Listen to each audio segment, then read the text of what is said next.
most of our discussions are going to center around the political activities in the country. So tonight we have been joined by the Deputy Minister of Information, Waka Fofana, and our in-house panelist is always here.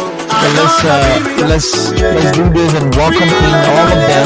You're listening to the biggest thing happening on radio at about this time on UABC 99.9. My name is Washington Prince Dr. Jr. and let me cross now to the Honorable Deputy Minister. Good evening and welcome. Thank you so much. It's a wonderful opportunity to be back here. I was here last evening and quite enjoyed the environment. This is much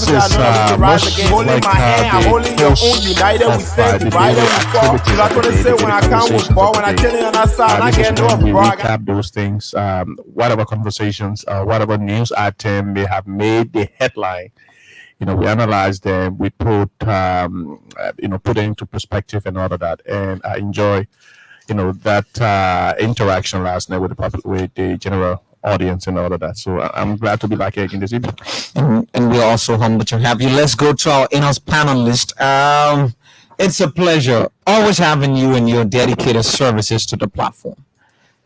Daniel. Thank you very much. It's important that we continue to do this. Like Minister Fofana just said, we've had a long day, different activities, different conversations, and we kind of sum all of these important pieces of information up and provide them to the public. I think what's important is the fact that we have people who may work the entire day and they want to know what's happening.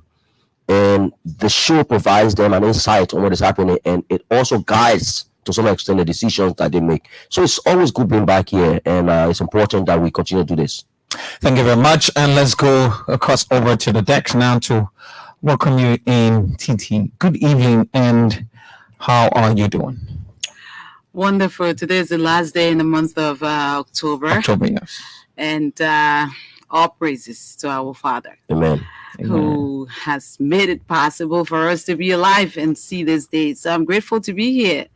Thank God for President Weah, who is a feminist in chief. That's why I find myself amongst all these three men tonight. You see the politics? She started too early. So it's good to have you. And like I always say, and I enjoy the conversation with you guys. Mm-hmm. And I think you guys bring a lot to a lot of sense to the discourse. So it's good to be here with you to learn more from you guys. And let's keep the conversation civil. I know the people who listen, some of you will have to listen. Some of you love to listen. But that is it. It's politics. And we are always political on this show. So let's do it. Exactly. We are always political. So open conversation has a trend. And we tell you about the trending issues, and we go into the meat of the discussion after the trending issues. But we've taken another trend because these times are politically calorific. So we are energized to inform our people. So today, Senator Snowe debunks the rumors about his vaccination from the CDC campaign team. The Liberia National Police is also informing the two remaining political parties to update them with their campaign schedules because they don't want the reoccurrence of people campaigning here and people going there. They don't want the electoral violence stuff, so they need to be informed about it. Today, Isaac Jackson, he fired heavily on the Unity Party, and the first time voters for the Unity Party endorse President Weah re-election. So these are issues that are trending until you have some on your decks. TT, if we can hear from you, if you have any trending issues. So we can talk about what you have, and then I'll add up to, and I'll bring up what I have as we go on. I think others have, some things on their plate. We can still talk about those things. So exactly. Go ahead. So these are political times, and political statements are created and to sway the perception in the minds of the people from one thing to another. So there was this rumor that Senator Snow has or was opting to resign from the CDC campaign team, practically because of some disenchantment. And I listened to Senator Snow today. When he was asked or he was quizzed, he said his commitment to President Weah's re-elections is firm, and he welcomes everyone. Everyone has the right to support the president's re-election. But if it costs for him and some other people to sit in the same room, they will. If it is not for him and some other people to sit in the same room, they wouldn't. So it is his right to support the president. It is other people's right to support the president. But in supporting the president, there may be diversities of views and all of that. So he respects, the rights of other people. So now that was being misinterpreted by the opposition Unity Party folks, because the political viability of Snow in Bomi County. So if this information, are spilled out in the public, and it is almost like Snow is now retrieving his support from the president's re-election. It becomes a news, and it becomes something that the people of Bomi County will clamor upon. So today, Senator Snow was able to make it clear that he is firm. His support for the president remains, in spite of all of the political misinterpretation, all of that. His support for President Weah remains. So today, finally, he debunked it. Let's start with you, Daniel, then we'll go to the Deputy Minister. The first thing is Senator Edwin Melvin Snow.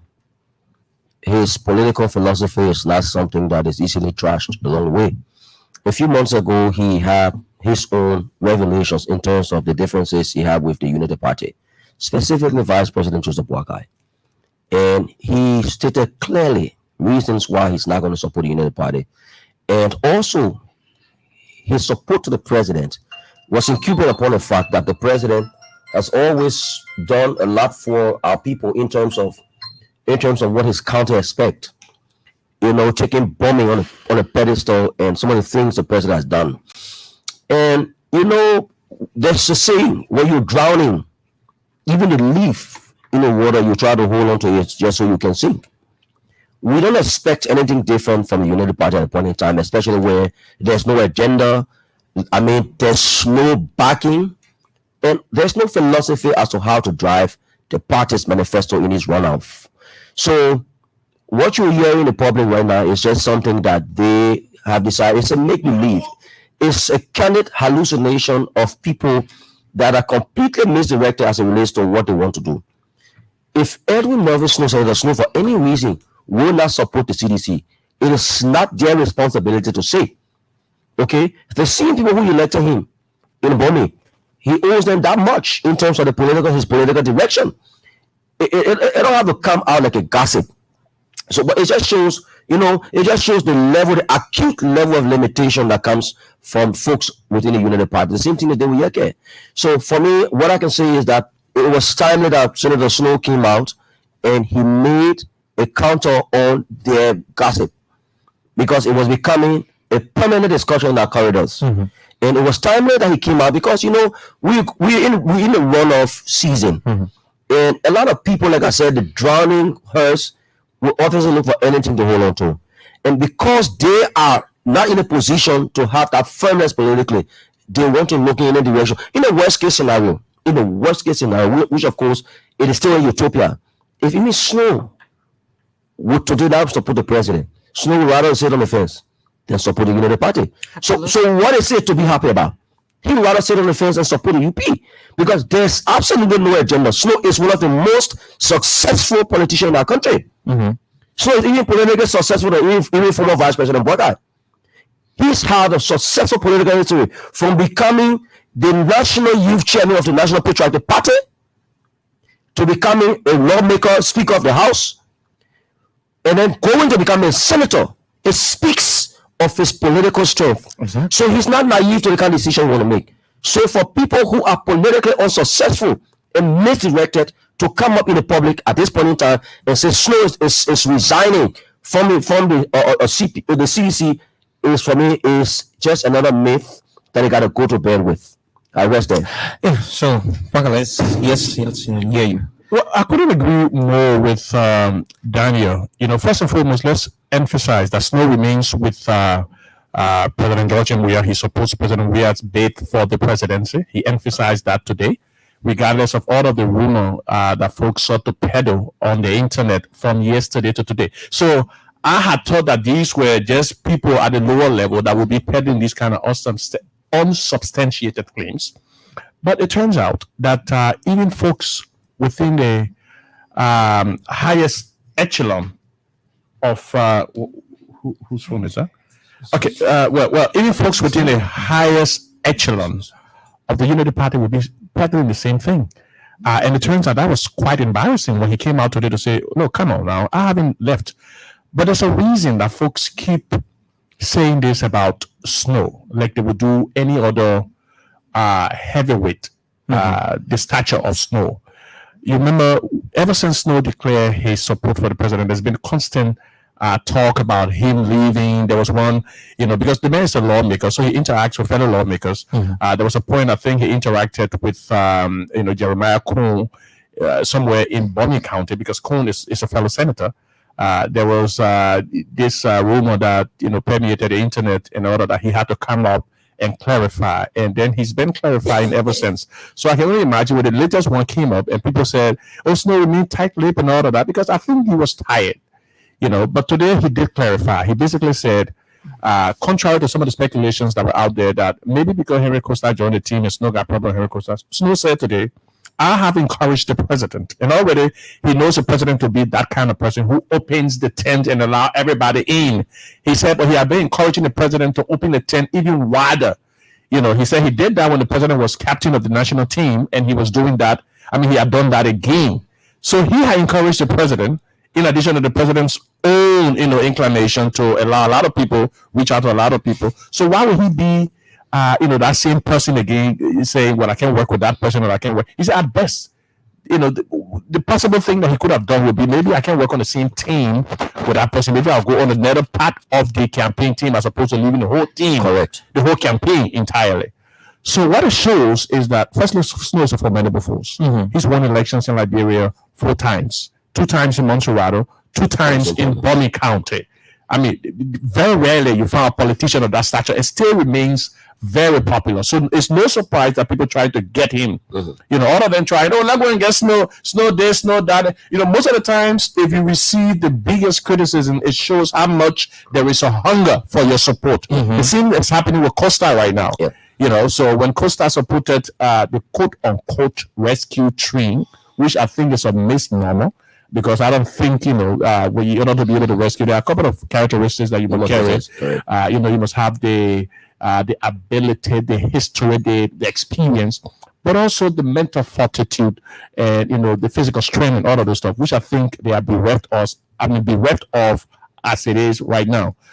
But when Costa supported them, he was their hero. He was the best person, and they gave him all the different accolades, all the different adjectives.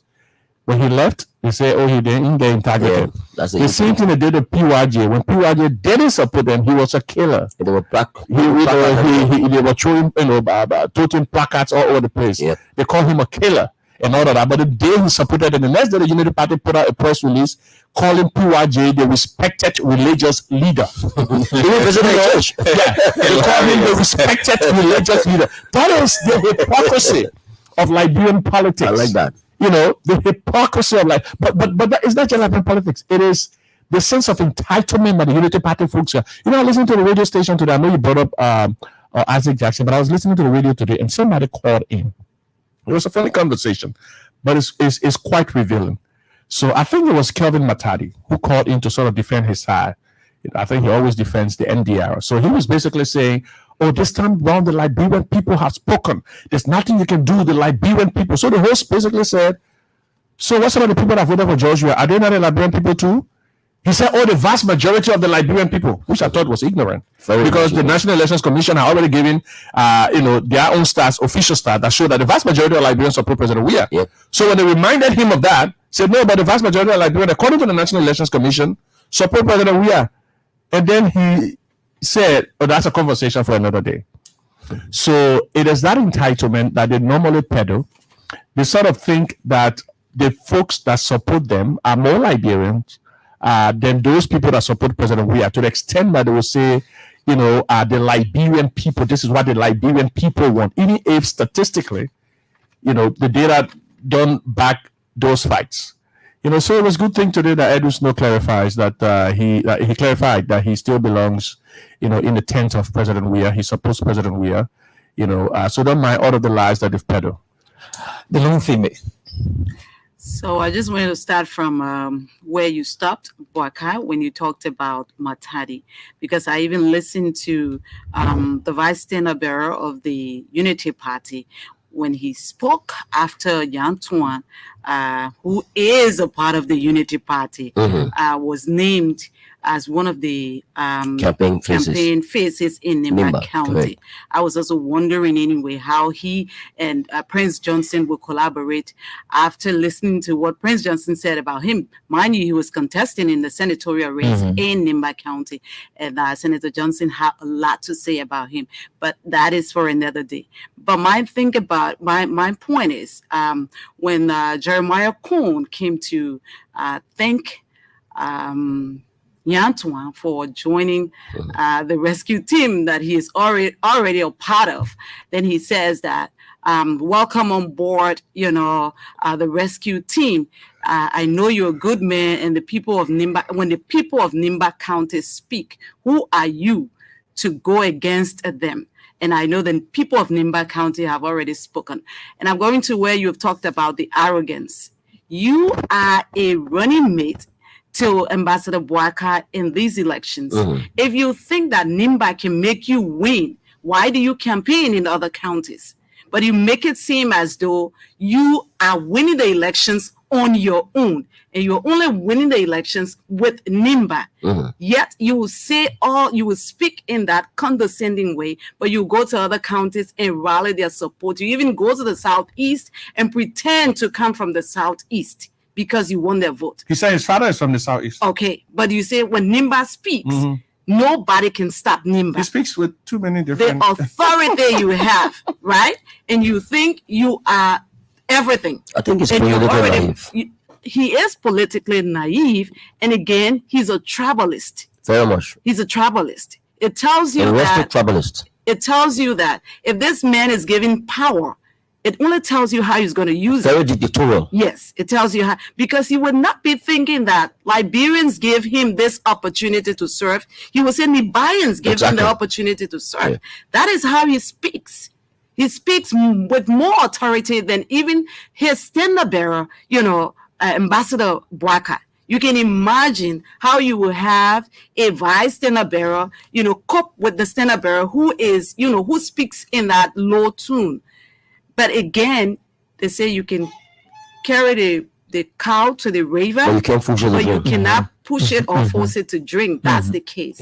With Senator Snow, like you guys all said, Senator Snow is not a small politician in Liberian history, and you can't push him to do something that he doesn't want to do. Senator Snow is more close to President Weah than Ambassador Boakai. There are revelations Senator Snow made about the former vice president. You heard what he said when the former vice president needed assistance from the president. He made it seem as though President Weah has not done anything for him as a former vice president.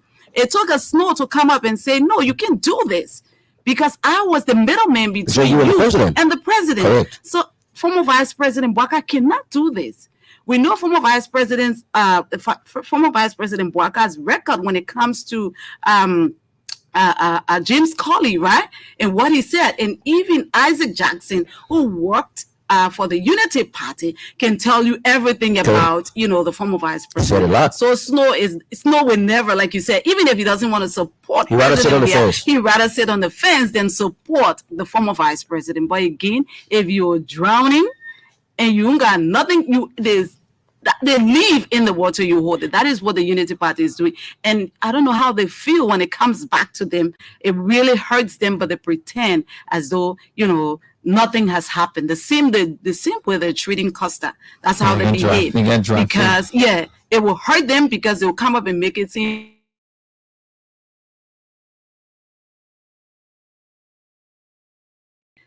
until if their own member endorse them,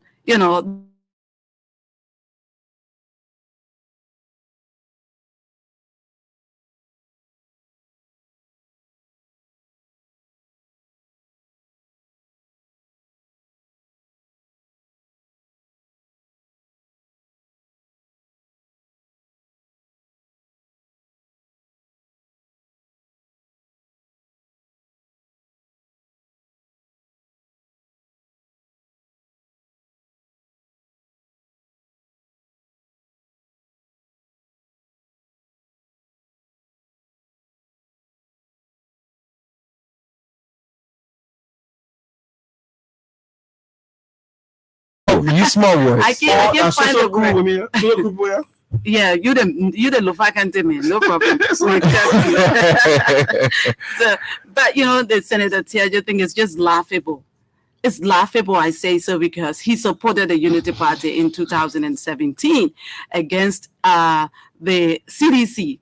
And the people of Sino did not even listen to him. Tiaje has not proven to be that Sino County man who cares about his people. Correct. He doesn't have any record. No.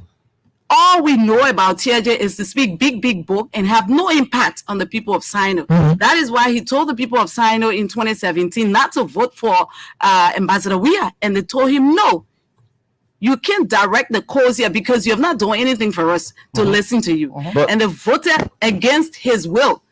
He somersaulted and started supporting the president when he became president. That's the kind of person he is. It's not about Sino. It's not about Liberia. It's about Tiaje, what he wants, what he thinks benefits him, like Tiaje, like Senator Johnson. I say that for free. And he said today that, he brought his Bibi Bogegi, and the reason why I'm joining because this government, we can allow them to steer the cause. Yeah, we can allow them to steer the cause of governing this country for the next 6 years. You are the same person who supported the president, and he did it because he wanted the seditionists in Sino to vote for him. Absolutely. That's the only reason why he did not. He didn't pledge support to his so-called Unity Party during the elections. When he saw that he was flogged in Sino County, he had no option but to say, I'm joining the Unity Party, and he would be flogged again in Sino County because he doesn't have anything to show in Sino. But guess what? Then he said he's going to River G. I said, look at you. Yeah, we were just giving analysis of Senator Snow. Let me tell you about the former Senator Tiaje. Madam Sirleaf gave him a political relevance at the point in time in Sino. I was there with you, Amazing, when we took Madam Sirleaf 2005 to Sino. Okay, and then she had a program. Even did a hospital in honor of Dew's mother. Okay. The people of Sino at the time was yearning for a political change. But at that time, Creighton Duncan was in America. He came back and started to teach at the Stella Maris Polytechnic and was the chief of his staff in the office of Ben Governor Mills Jones. Tiaje was in his political prime, that echelon. Okay. Politically, he was unaware of the people of Sino County's plight. Creighton Duncan delved into the political race in the face of Tiaje and won. When he won, Creighton started to play the role of Sir Joseph in Morado County. Creighton touched every single district in Sino with regards to developmental initiative that was not even in the purview. Tiaje, where you're speaking big book. Speaking big book and just wasting the poor Sino County time. Yes. Okay? And I can't and eating the people. Yes, money. He became so unaware until in the dying minute when Creighton decided to dive into the territorial race. He came back to Monrovia and accused Creighton of trying to kill him. Okay. To buy political sentiment in Sino. The people were already aware that Creighton was a new face of Sino because this was a young man who, when he plunged himself into the political race in Sino, while Tiaje was dabbling in immense resources by the people of Sino, depriving them. Creighton was working his way. And when the time came, when they went to the polls, he was shocked how they beat him. You see, the people who elect you are the ones that decide your faith. If you earn $15,000 a month because a group of people decide to put you there, it means that somebody among those people deserve even $1. If you decide to say, look, the money you're giving me for my work and my family, the time will come when they judge you. Creighton is where he is today because the people of Sino, they wrecked with the absent-mindedness of Senator TJ, former senator. So today, I remember O'Clarence Jackson asking a question. Why will Creighton want to kill you? You know what he said? He said, because the men know I'm winning in Sino, the things I'm doing, the men attack me. Schema. People call the show and say, no. Creighton has done way more than you. So what we're saying is that in our new political dispensation where people's eyes are open to go out those days, exactly, go out those days when even the elderly people, the children cousin Alpa, will listen to the radio. They meant telling you the truth. They meant doing this. So today, the political dimension of Liberia has changed. And this is a caveat to many of them. Of course. So a THA going back to Unity Party, the same thing with Yang Twine. When I heard what's his name, Kuhn. Yang has got no. Let me tell you, Yang has got no coming. Yang has got no alternative. You know why? Yang greatest card is for President. We had to lose the election. You know why? Because Kuhn's seat becomes vacant. For him to be senator. Exactly. But deep down in his heart, wasn't it the same United Party who made the NDR to field the candidate against him in Lima?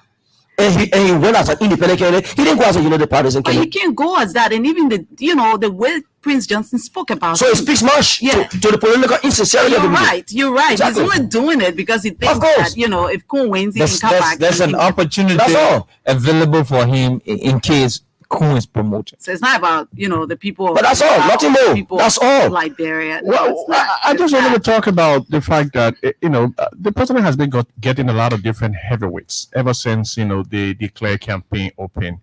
He got Edith Gonglowe. That is of much political significance. Edith, we talked about last evening, is sort of like a mother of Nimba County. He also got one of the political godfathers of the Basaland, which is Bezonga Finlay. He's gotten the support of the All Liberian Party, and we're beginning to hear that tomorrow or the day after there's going to be even much bigger support.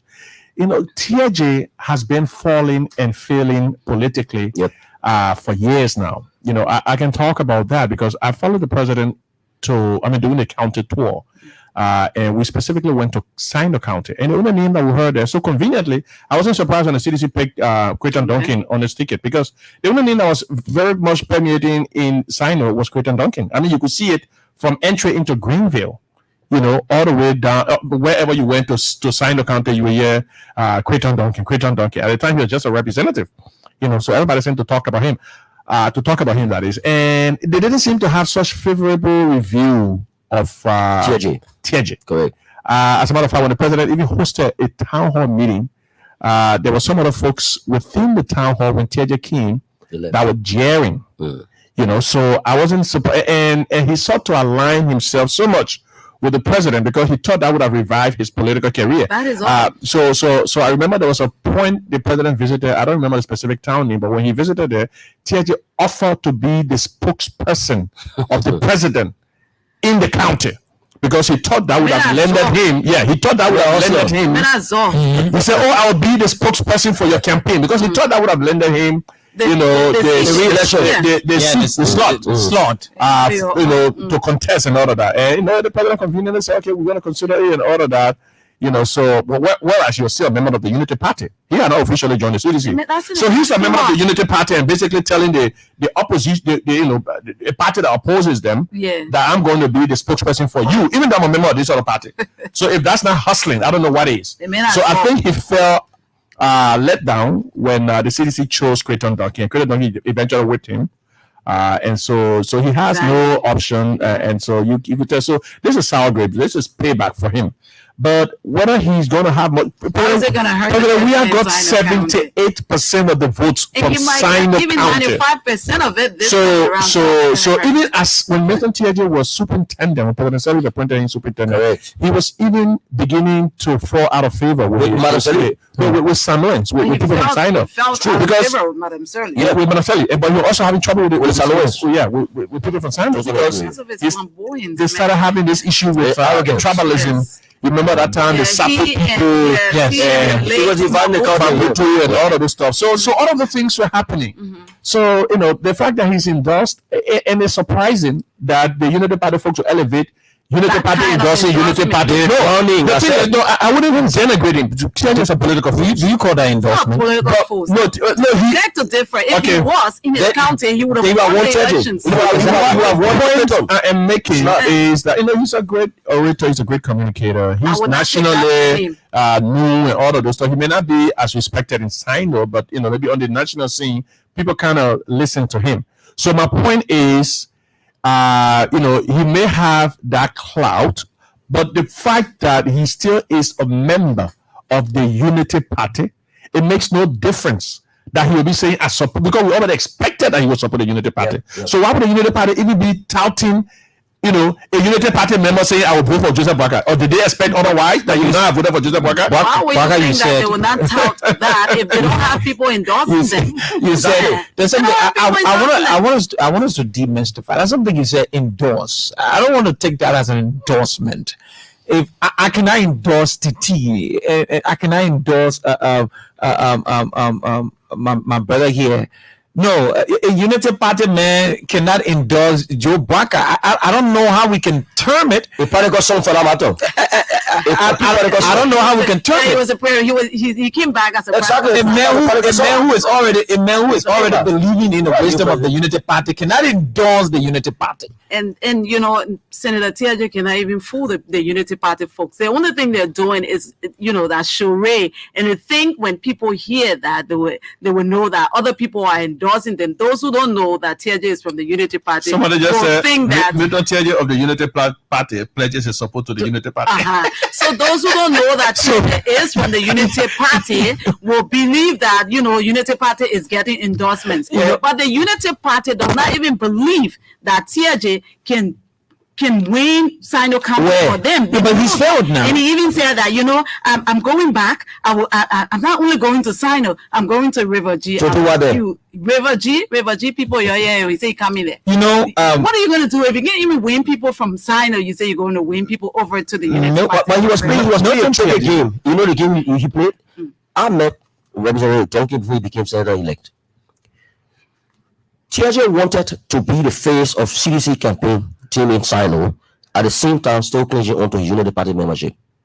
It was a crazy game. Double-minded. Man. Exactly. And it was a difficult game for anybody to accept. All right. And when Creighton decided to field himself for the senatorial race, he began to swell up the more. The complaints started coming.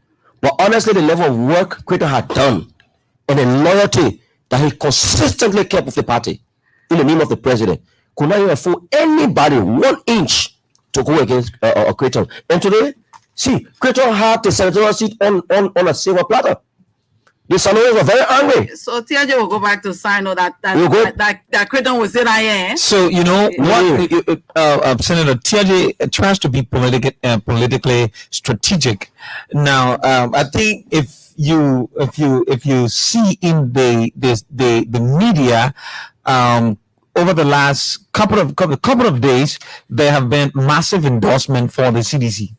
So people who are not politically inclined with this kind of front packet back packet to front packet endorsement from Senator Tiaje, they want to do a kind of endorsement debate, but this doesn't even equate to an endorsement. Senator Tiaje cannot endorse the Unity Party which he's from. So I don't see any logic. I don't see any political expression, nothing. But I just see it to be someone who is just, gallivanting around the perimeter and has nothing to do because he's been defeated, whipped because of his political ignorance to better the lives of the people in Sano County. That's just You know simple. what? It's an angry loser. Angry The loser. Unity Party people will not sleep well tonight because of what happened today also. I was watching the clip when the former vice president was in Kolahun in Lofa County. The first-time voters, the guy who represented the first-time voters, when he mounted the podium, he told Ambassador Boakai that we who are the first-time voters here are finding it difficult to go into the trenches To campaign for you. because we have used Our our own resources. own resources Imagine. and we have depleted all of our With no resources. appreciation. We need help. And since you are here, our father, we want help because the elections are just few days, away from now. I always bring this back. Whenever President Weah went anywhere to campaign, he sits there and listens to everyone who speaks. He takes note. And act upon it after.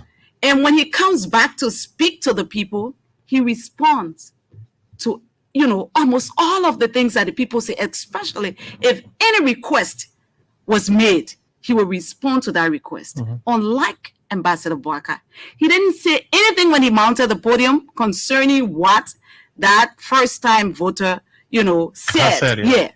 Today, the young people who supported Ambassador Boakai, they call themselves the Rescue Mission First-Time Voters Association. Can you imagine? They had a press conference. The same thing that happened in that Kolahun, yeah. that Ambassador Boakai didn't pay attention to. Today, the Rescue Mission First-Time Voters have said that they have endorsed President Weah. And the reason they gave was because the hierarchy of the party has refused. Nobody has said thank you to them. When they call, nobody answers. They use their own resources. Again, like the guy said in Kolahun, they use their own resources to get in the trenches. There are thousands of them who went all over Montserrado County just to make sure that Ambassador Boakai is, elected president of this country. And they have gotten no thank you, and nobody answers their phone, like Yeke said, the other day. And so they don't think that Ambassador Boakai can make a good leader, and so they are going to vote for the president of Liberia, President Weah.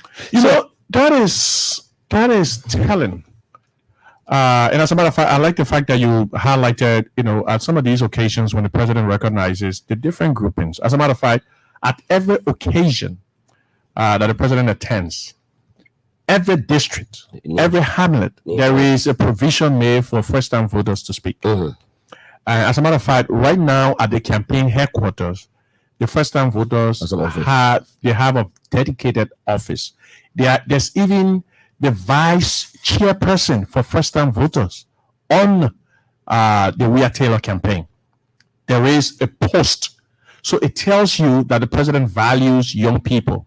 So I think this group of young people, I think they call them Rescue Mission First-Time Voters, they feel let down. And what they're saying is that ever since the campaign and there are hundreds of young people, they say they're around the places, they're foot soldier, they've been going from place to place talking. And I think some of them must have been the people that were doing the TikToking and all of that. Because there was a point it seemed as if, firstly, TikToking were creating a lot of momentum for the CDC. So the United Party folks recognize that. And they recruited, they recruited some first-time voters. So they start doing it too. So the people must have been doing it, but they're saying they've never received any recognition. But this is not an accident. It is by design. If you see the Unity Party purported listing of cabinet officials, do you see young people there? No. Do you see young people in the campaign team? No. Nothing. This is not a party. This is a party of old people. The old folks. The old folks home. They don't recognize young people. Nope. In fact, they've never talked about any programs for young people. Whereas, not only has President Weah created more programs for young people, In addition, we've talked about the free tuition policy and all of that. But he's now even saying that they're going to firstly they're exploring the policy of making sure that from 1 to 6th grade will be free at public schools, and that there will be no more graduation fees. A national cadet program. And there's going to be a national cadet program. Yep. So, but when the president spoke, he says his focus now, in his second term will be on the young people. Exactly. Yes. So in addition to all of these programs that the president has initiated, and the revealing thing that the rescue is not as much revealing to me, but I'll be revealing to the public, that is rescue, first time voter rescue from a rescue mission, but it also shows a pattern. It's a pattern of neglect, a pattern of non-appreciation of people's efforts, a pattern of hypocrisy, a pattern of ingratitude. So now the first time voter, Yeke was just saying, who had imagined a Yeke Koluba of all people, who has opened his chest and put so much more figuratively to bullets. Yes. He has opened his chest to bullets for the Unity Party. Who would have imagined that Joseph Baga has never appreciated this man before, or that Jeremiah Koo has never called him? Yeah. That he had to wait for Stanton to tell him to call the man before he can call him. Call Yeke. So who would have thought that Henry Costa, who literally revived the Unity Party, would have received the kind of fate he did? Who would have thought that Yue, who told Joseph Baga from plane to plane, even in private jets and what have you, going to Nigeria, other places, we have received the same fate. Talia Yue, who created the GMB 13. Exactly. Edwin Snow, who complained about the same neglect and non-appreciation. Exactly. George Wisner. Yes. Or Alexander Cummings, George Weah, Alan Johnson Sellis, Isaac Jackson. All of these people have complained about ingratitude.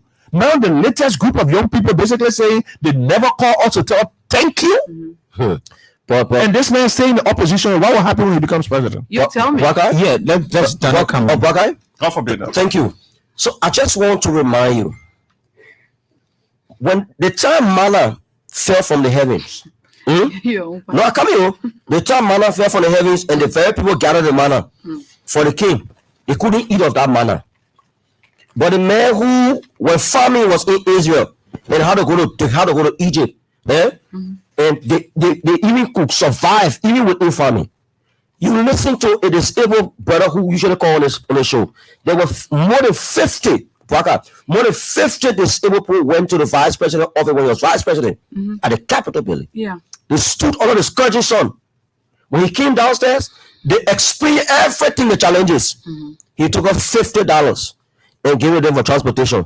Well, it was Marvin Cole who came down and transported these people. You see, it is a unique impression of who the former vice president is. Of course. This is a man who believes in me, myself, and I. That's true. Very chauvinistic. The platform of the Unity Party does not encapsulate the ordinary people. It is against the very ordinary people. Like Parker said, look at the cabinet listing. People, when they argue, well, more Ali that Ome, no, he's not Ome, but guess what? He is a member of the all-oppressive order that is yearning to come back to continue the oppression. No, we have no. Mwali my contemporary. I agree. In the dispensation we find ourselves in, they still consider us leaders in our dispensation. You can't compare him with the likes of Buck exactly. So he's a young man. But I think I'm a youth. No, he's not youth. But look at the people. That's what I always said. The Unity Party in the last 12 years that Joseph Parker that sector distancing himself from, were the same party that placed over 150,000 young people out of high school, made them drop out, and early teenage mothers. Whereas they were focused on a set of young people who were either politically aligned to them, who were their confidants, or who were in bed with in some kind of way. Today, these are the same people that are found on the list, claiming to be cabinet ministers that are going to come to run this country. What this shows to Liberians, you see, I like the way we come at this time of the evening to talk about these things, because when people home, they listen and they can go and do their research. This former vice president has done nothing meaningful for this country. This is a man that has sucked the life out of this country coffer as compared to giving back to this country. Okay, over $30 million over 12 years, and you're still telling people that you don't have $1, you live on bank loan, and even up to present, the people are still struggling to know who you are. I mean, the young people, and you see the endorsement today. Let me be fair with you. Politics is about competition. when they see the young first-time voters from the Coalition of Democratic Change, the way they are geared up, the way they are supported, and they see themselves not going in the same direction, they say, let me make a sacrifice that we will get better tomorrow. Only to see that the vice president and his immediate family are still cruising while they are under discussion, so under the ring, with not even a phone call recognition. This is too much for anybody. What did these people do on election day? Why people were still online and they were having, dinner and enjoying themselves? I wanted to say something. They assassinated chicken. They were joking. Blanca made a significant point. What the Liberian people should be very circumspect of from the Unity Party folks is the aspect of ingratitude. If you are to go to the polls and to cast your ballots, and you see all of these things, the major actors, the major players, the proponents who supported and elevated the platform of the Unity Party, today they are coming out crying only on the basis of ingratitude. It conveys a very strong message to the folks that are championing the rescue, quote unquote, rescue and all of that. Listen, if a Yeke, Lebwaka said, a Yeke, a Costa, and the names of the other people who resurrected the dead character and image of the Unity Party today can be complaining on ingratitude, the very people who are sitting down in their corners must be very mindful of the kind of campaign messages these people are bringing forth. It's obvious. It's very, very obvious. Ingratitude is being one of the major problems with the Unity Party. All of the people you see deviating from them. Why are you living in gratitude? Why are you living in gratitude? You understand? So if you put these people, if you give them, you bring them to the political pedestal, you give them the country, what are you doing to yourself? But let me say something. Why that is very, very, why we should pay attention to that. So the politicians, elected officials receive the mandate of the people, right? Correct. Mm-hmm. So the people elect them for a certain reason and they make commitments to the people, right? To deliver on X, Y, and Z reasons. Correct. So if a man who is seeking public office cannot even feel like he's obligated to his peers, his partners, his long-term political allies, that have firstly sacrificed their time, energy, and resources to prepare him to where he is, you think that the Liberian people will feel obligated to? Never feel obligated to them. So if he doesn't feel like he's obligated to friends of his, President Salif literally took, I like to make this point, but some of the times you guys, President Salif took Joseph Boakai and made him vice president from obscurity. In other words, he was relatively unknown. Nobody knew him. The generation knew. Nobody knew Joseph Boakai 2005. No. The person that President Salif picked in 1997 said nobody can remember. Because people don't remember vice president. No. He came from nobody knew him. So in 2005, President Salif handpicked him and said, "Oh, come and become my vice president." That's how everybody talking. Oh, Joseph Boakai. Oh, where is Joseph Boakai? People start googling. If they'll Google around the time, that's why people can come to prominence, right? So they started to find out who he was. But guess what? The first semblance that he had of independence, that he was no longer under President Salif's watch, when there was a possibility, because for many people it was a foregone conclusion that he would have succeeded Ellen, that he was going to be the president, that George Weah could not have beat him, and Ellen would have backed him in 2017, right? So when he had that semblance that he was about to become president, he moved further for under President Salif. When President Salif even sent people to go talk to him, I don't talk to them. I've been having 17 grudges against that woman ever since I've said this. I've been having grudges against her. She said, okay, but let me say, well, you want to take Chad Bronsky? You and Chad Bronsky? No, I can't want Chad Bronsky. Yeah, what about Milton Finlay? No, I can't want Milton Finlay. I can't want Milton Finlay. I'm not going to. For me, I'm not going to promote ethnicity on the radio. I can't want to comment. But basically, those are the things. From my point of making is, he was not even listening to Ellen Johnson Sirleaf again. Ellen Johnson brought him. Gave him $2 million. Basically, he was making $2 million every year. You calculate that about $24 million for 12 years, $24 million. Can you imagine some of the things Costa was saying on the radio the other day that 2 3 years after you left the presidency, you became dead broke? You know, You do so this is somebody That who's will ask you supposed to to be play rescue. winner. But Baga, you don't even need to That say will ask you to play you winner. don't even need to Because say she- cost that. The man said the thing on the public media. The man said he lays on loan. But for me, the thing about it is, Ambassador Boakai worked for the money he worked for as a former vice president, right? If he wanted to help Liberians, that would have paid off for him today. Because whatever he did Yesterday will speak for him will today. speak for him today. Correct. But my thing is, you served as the president of the Senate. Under your government, 66, Bogus concessions were passed. only 2 were in the favor of the Liberian Liberian people. people. 64 were not in our And each favor. of the as a concession people. he received in You envelope. sitting as the president of the Senate, and when you were asked, when he went to Truth FM, when he was asked by Clarence, what did he say? He said, "I was the vice president. I wasn't a senator." What does that tell you? But me, he doesn't know the rules. Did you have to be the a vice senator? president. The single vote that changes everything. No, he was basically implying that he only can vote when it's a tie. Yeah, you only can vote when But now there's they a can't time. vote. You But the thing is have that- no influence the as point. a He had vice influence. president. But he had influence. He has no ability to connect. Of the Senate, He had influence. He has no ability to it connect. tells you he had no influence. His elderly And nature, he because- was selfish. and If because- that would be No, another way. I disagree. It's Okay. not about being selfish. Okay. It tells you that even if you made him president, he doesn't care about the Liberian people. But It's not about the Liberian people, because if you didn't have influence and you even sat there as the head, imagine you being the president of an entity. There's no way you can say you don't have influence. But if you don't care about the entity, it doesn't blossom. But we're saying the same thing. He The had influence, but he didn't care about other will people. die because it's about you. It is not about the people you've come to serve.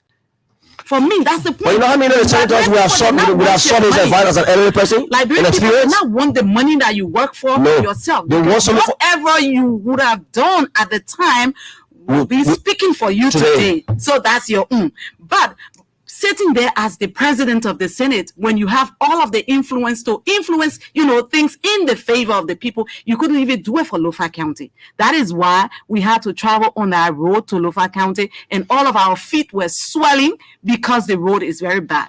It would take a President Weah to take the road from Banga to Salaye, and a President Weah to make sure now that money is already available to take the road all the way to how you call it?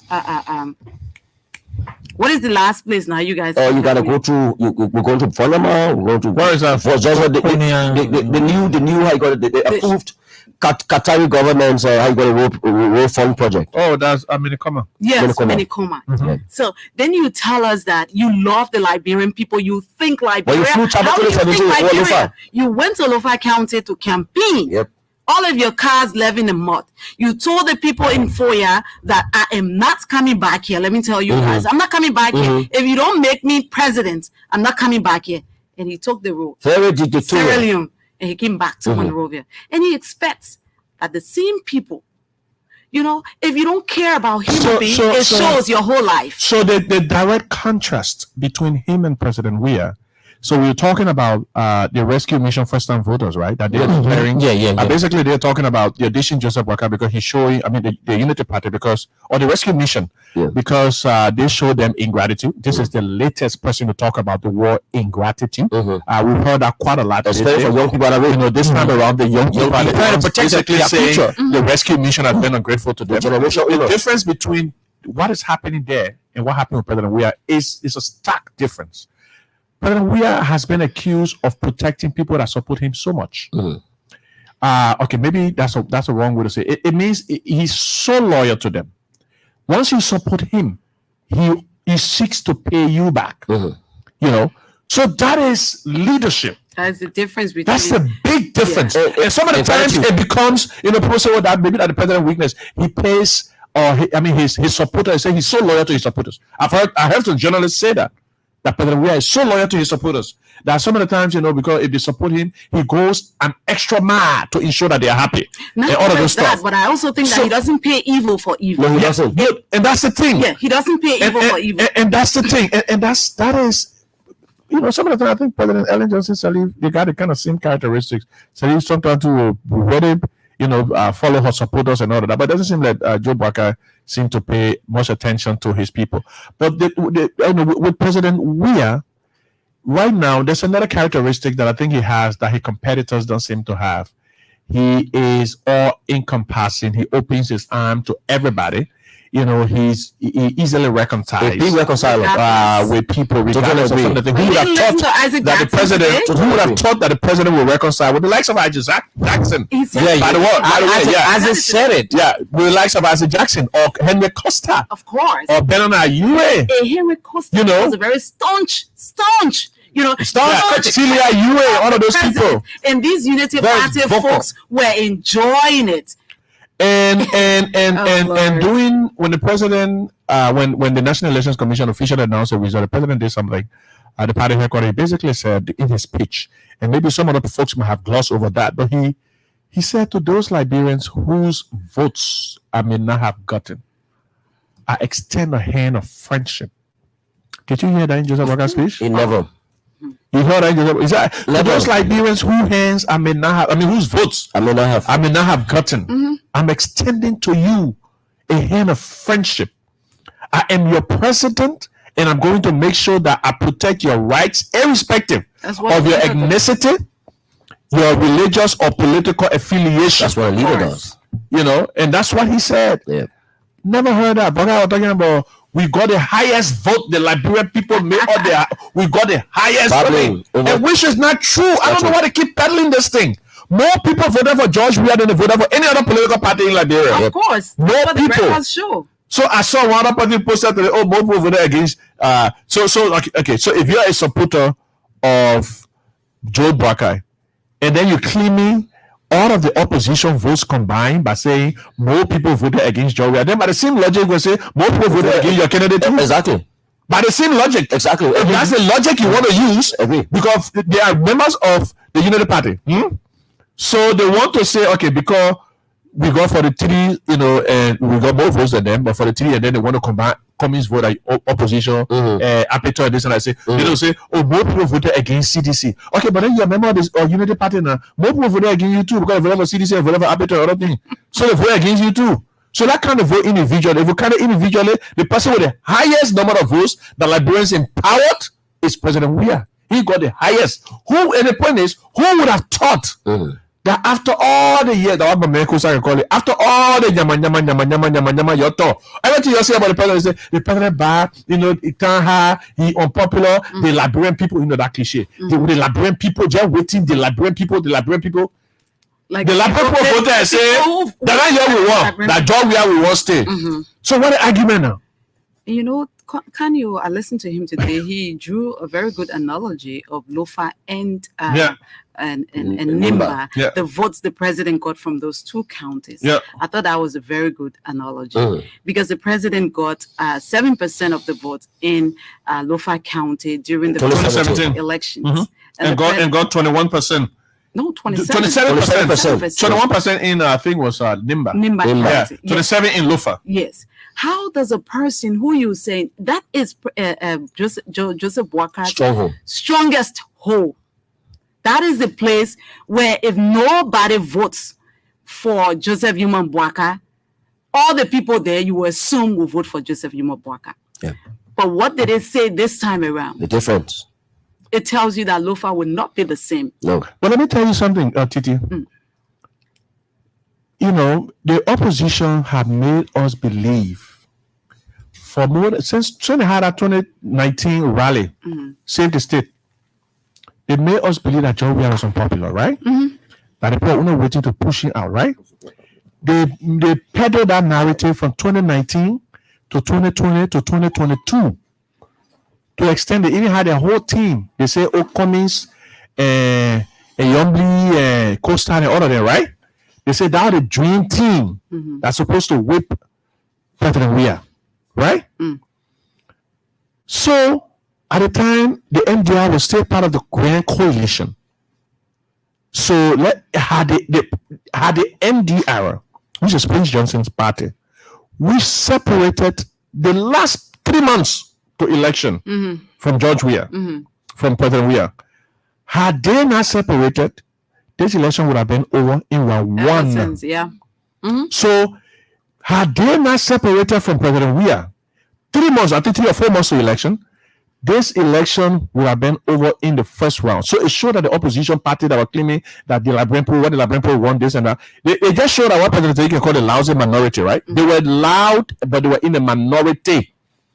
But even with the addition of a segment of the ruling party, even with the addition of a breakaway faction of the ruling party that joined them, President Weah still remains supreme. Had that happened to any other Liberian politician, they would have been whipped. Of course. And Had that happened to any other Liberian politician, they would have been whipped. It shows that President Weah is extremely strong and popular politically.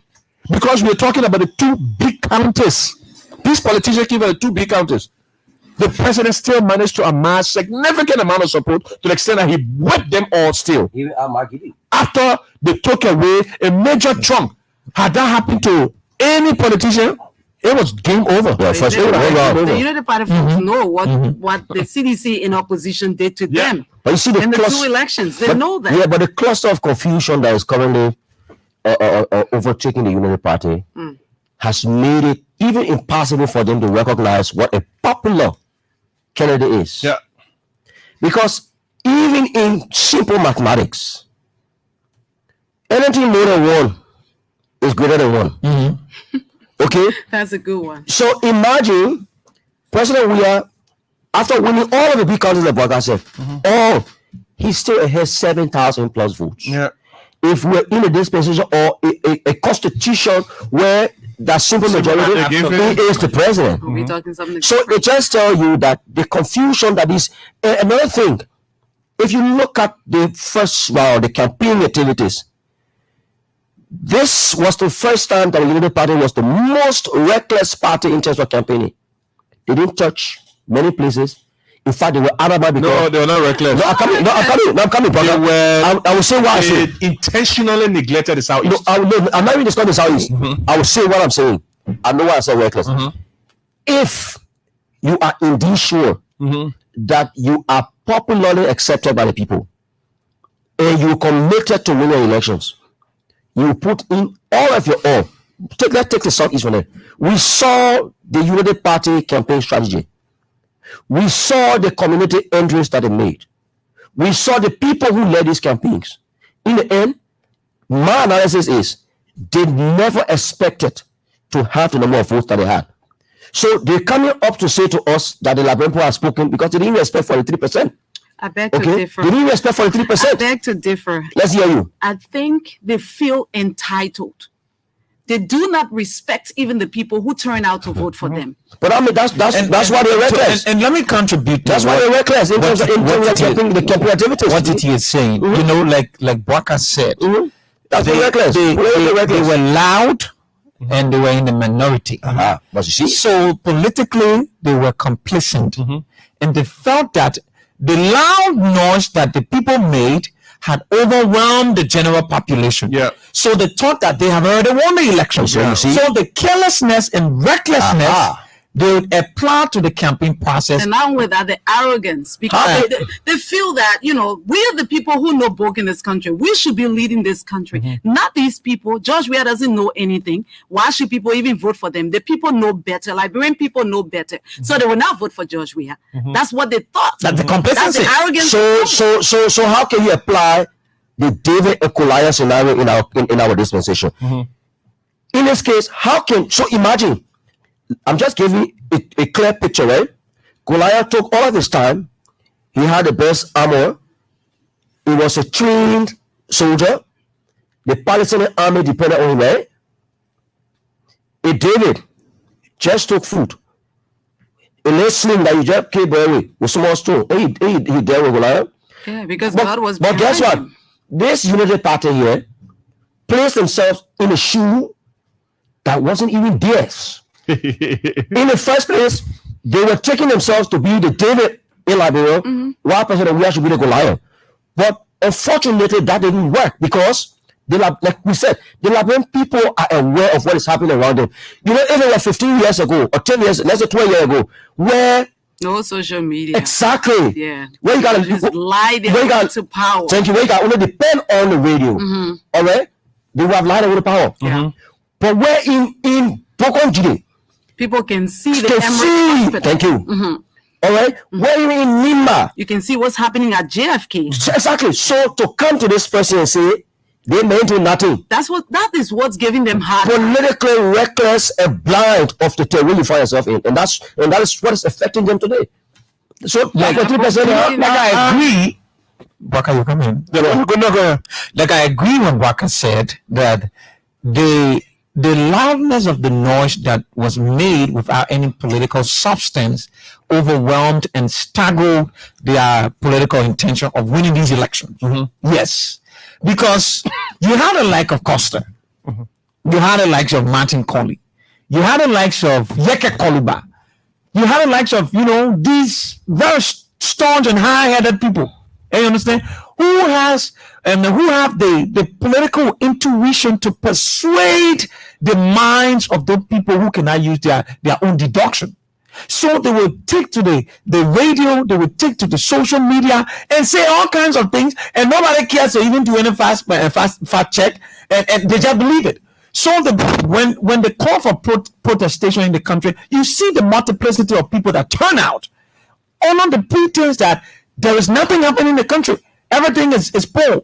Because these very people who are staging these political campaigns, rally and protests, they're not using the normal, the regular gas slips. The president, they're not getting the loose cash, and you understand. So they feel like everything has gone. So they will use these strategies. They will formulate these dubious political campaigns, and so that to make the Liberian people believe that there's nothing happening. Everything that happens here probably is by international donors or whatever that is happening. I don't think the Liberian people believe that everything that happens here. The thing is, it's survival of the fittest. Exactly. These people, they're using the people. That's what I'm saying. Fortunately, they're using the people. Fortunately, I think our democracy has come of age. Our democracy is so open now. Initially, I remember there was a point in Liberia, that was 2005 when President Salif came to power. We used to quote these old statistics. About 85% illiterate people. Exactly. 85% illiterate people. That's what we should always say. I don't know what we've done on updated statistics, but I wouldn't believe anybody who would tell me we have an 85% illiterate population. We've more than that now. Well, I think the population has become so politically conscious. Of course. They are aware. Some of the time, the woman in the market, they can go to the pool. They say, "I want Joria, but I want a representative there for CDC." Of course. Or I want Unity Party, but I want the president, the mayor, or Unity Party ticket. Or for instance, you go to district number 2, where they predominantly and the Muslim people, they pick Sekou Kone, Sekou Kone, for Unity Party, but they don't predominantly pick the Unity Party for president. So the kinds of things. Yeah. They know exactly what they want. Say, You never tell them. I want Sekou Kone. Yeah. That Joria face a royal. So that's the level of political consciousness that exists right now. So even though one person might say, okay, I buy a radio station, I buy all the radio stations, every night I want to push la propaganda about the president, this time, hoping that on election day, everybody's going to go and vote against the president. It doesn't work. That's true. The people wake up in the morning and say, oh, I forgot about that. So la they're talking on the radio and blah, blah. I'm going to vote for Joria anyway, because I see the rule that he's fixing from. And by the way, that rule, by the way, is extending. I'm talking about the Rebels International from LY Junction all the way. They're extending that rule. So the people see the level of developments happening and all of that. And so they know who they want. They listen to us. They listen to the other platforms. They say, well, I can discern. I think what Titi was saying on the radio about development. I found out radio all that true. That man was lying. So they know exactly what's happening. So regardless of the years of lies, the years of being loud and all those things, at the end of the day, the population has become so politically conscious. Of course. So developed, our democracy has come so much of age. But also President Weah has allowed so much freedom. So when he committed on day 1 during his inauguration, that I'm not only going to go beyond my predecessor by encouraging free speech, I'm also going to go to the extent of encouraging political assembly. the Liberian civil society group and politicians took it to a whole new level. They organized more protests Correct. in Liberia than at any other time in the country history. Every day there were protests. There was a point, in fact, until it became so obstructive, and it started blocking traffic and all the things. So police said, no, we can't continue with it. Yes. In fact, every day they started having protests. They can try that on Taylor. It's true, they have tried that on the Taylor. One of presidents, Sully, they could have tried that. Even Liberians got fatigue. So that was the abuse of the system. But it also shows it shows a different characteristic of President Weah, and that's why when you hear one of his staunchest critics in Isaac Jackson talking about how tolerant this man is, that is because for years he's criticizing. Yes, Isaac Jackson has criticized him. To say that he's forgiven him, and to the extent that Isaac Jackson is now talking about maybe there was a Nobel Peace Prize, President Weah should have it. Exactly. He said because he's been so politically tolerant, and some of the people the president making amends where you'll be surprised. The thing is, in an election where the opposition and the ruling party go to a runoff. In other democracies, you expect the opposition will coalesce around the opposition, right? Exactly. But they don't trust the opposition. No, nobody trusts them. They don't trust them. They prefer Because the message of President Weah because he is open to them. and the message They don't trust them. And the message of their opposition party. Firstly, the other opposition has broken ranks with all the other opposition, feeling so entitled that they alone belong, to have the presidency. Just to inject. To the extent that he even took a fellow opposition member to the gallows for execution. Exactly. Public execution. For lynching. Said, I will go there and go and testify that they men should be executed. Even though he's a member. Just to inject. Like the fact that you guys, to the extent that he took another. Who is the person you're talking about?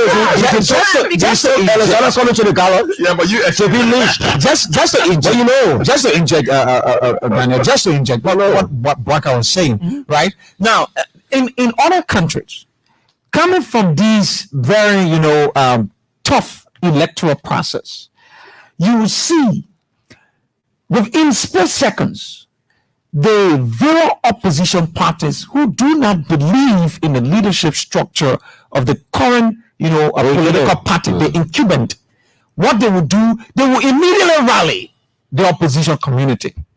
If you see up to now, ACOP and what the incumbents, CPP, and some other opposition parties have not even spoken to the Unity Party, it tells you that the fragile relationship with the Unity Party cannot be trusted.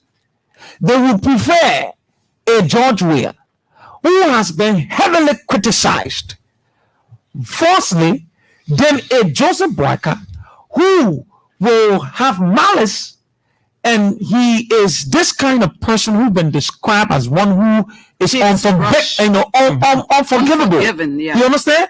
So they up to now, look at the opposition community.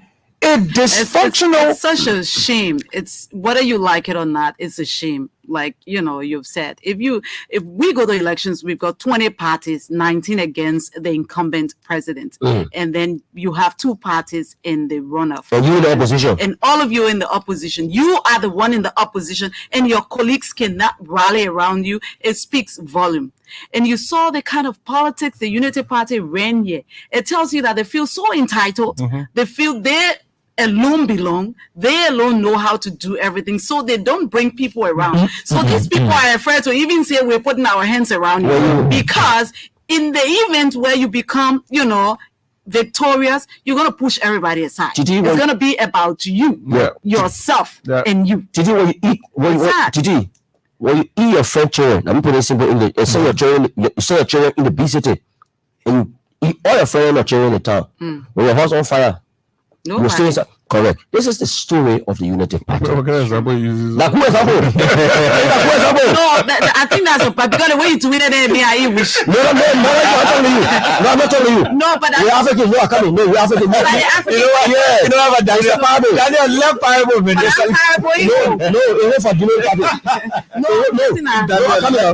went for Unity Party. No, don't say if you eat your children. Say if you in the village and nobody, you got money. but nobody can eat your money. Let me say no. Let me say. I think why you're thinking about wish. Yeah, I'm not thinking about wish. Let me say exactly. Let me say what to do. Let me say what I say. I will say again. I will say again. Me, I'm an ordinary countryman. I will say when you in a town and you decide to join witchcraft with your friend, and you all your friend, you say your children, you say you got children, you say your children the be city, you your friend will say don't worry my own account. They take your own fire, nobody call them. Of course. Cool. So the United Party, if you saw 2020, the dawn of 2020 was the biggest beginning for the success of the collaboration. Okay, the protestations that were led in this country by Costa, Yeke, it brought essence. In fact, I remember June 7, a lot of Liberians were so afraid of June 7. They felt that June 7 would have been one of the most nasty, protests, because of the way it was publicized. But guess what happened? The way the government played, side by side with the protesters, giving them water, giving them access to cook and do what they want to do. And put a Copa Rex and cook them. In the long run, I think you could try on that, Ellie. after that protest was successful, when the United Party felt that they had arrived, they now became senator. Yeke there, Waka getting relevant because Costa Pumbadi, Costa Pumbadi taking charge. But then we can make it. Then came the point where they allow Collins, who at first had his own doubt. He didn't want to go into the kind of marriage. But they said, we don't want to win the man, we can come into this marriage. When the men not try to marry, the woman not get far. Why said, you the friend man to marry? Of course. So if you get married, what about married? You mentioned the law, and it made me think about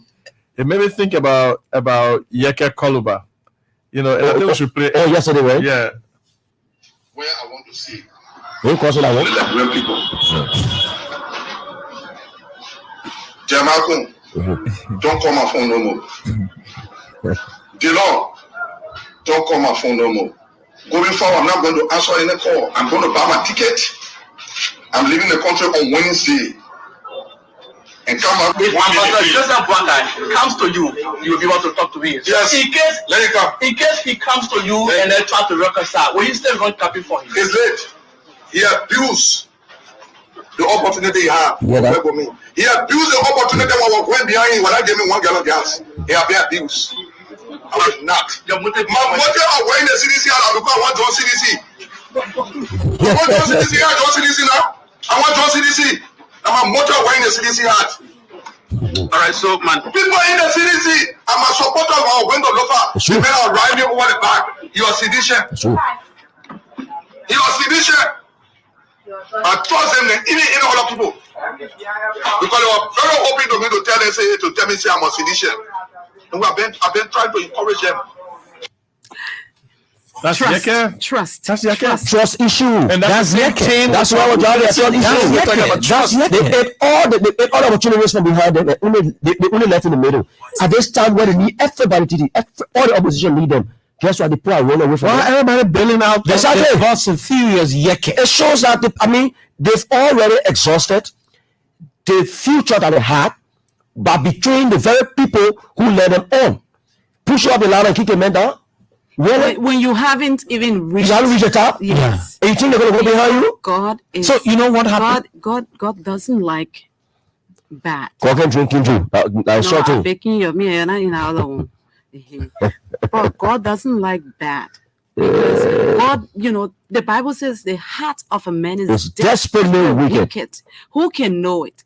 And it's because only God knows your heart. When all of us in this room plan to do something and we're doing it as a team, and God knows that your mindset for all of us is He will different. expose you. Before we reach the finish line, He will expose. God will expose you, because all of us are coming to it with an open mind, but you have a hidden agenda. We don't know, so we all galvanize around you to make our dream come true. But in your mind, you believe that if this thing, if we succeed as a people, I'm going to kill Bwaka, I kill Washington, I kill Titi. So God say, The whole thing, I would just put confusion in it. You will not even reach there because I know if you reach there, this is the plan you have. That is the simple way to characterize what is happening with the Unity Party folks. With the You way- have not even won elections. You have a cabinet.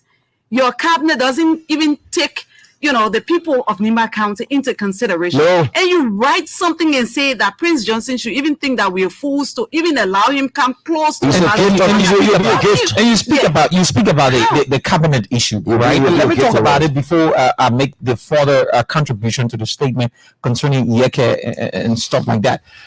If the Unity Party should constitute a cabinet, right? The Nima County.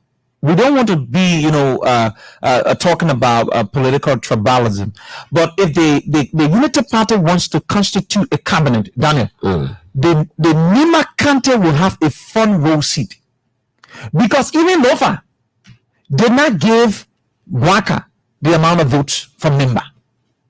You see, so Nimba is well recognized, but because of ingratitude, see what the discussion came up to. How can we even be foolish to even allow a Prince Johnson to be closer to the executive mansion, blah blah blah, and all of that? The followers of Yeke Koluba, a staunch supporter of the opposition community, if they see how Yeke is being treated and he's reacting to the Unity Party and the way he's been treated. Do you know the message being sent by Yeke Koluba has already made some of his strong, supporters to have a serious setback in supporting the Unity Party? Not setback, but disappointed quote, because the man rescue- showed all rescue- his motorbikes he bought. He took $6,000 US dollars, bought 6 motorbikes of his own money just to go to Nimba County did you guys- to campaign. Did you guys notice something during Yeke Koluba's podcast? Okay, He was very. First and foremost, he was very. it was surprising that he was criticizing the Unity Party, but it was not the first time following the elections. Since the October 10 elections, Yeke Koluba has had Of course, one time podcast. criticism. No, The first one, he was concerned about the fact that they were dishing out jobs so early.